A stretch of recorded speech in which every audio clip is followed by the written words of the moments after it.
அந்த ஸ்கூல்ல டீச்சர் ஓட்டப்பந்தயம் வச்சாங்கப்பா, நான் தான்ப்பா ஃபர்ஸ்ட் பிரைஸ். அப்படியாப்பா? ஆமாப்பா. ரொம்ப சந்தோஷம்ப்பா. டீச்சர் ஜெயிச்சதுக்காக 250 ரூபா பரிசா கொடுத்தாங்கப்பா. டீச்சர் கொடுத்த 250 ரூபா பரிசுல ஒரு செருப்பு எடுத்துட்டு வந்துட்டேன்ப்பா. ரொம்ப ரொம்ப சந்தோஷம்ப்பா. போட்டுக்கப்பா. எனக்கு இல்லப்பா, உங்களுக்கு தான்ப்பா.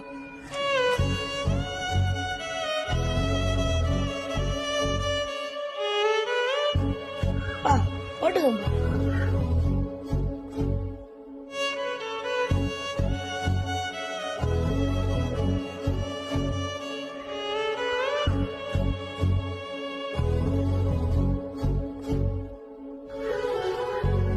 எந்த ஒரு தகப்பனும் தன் பிள்ளைகளிடம் எதையும் எதிர்பார்ப்பதில்லை.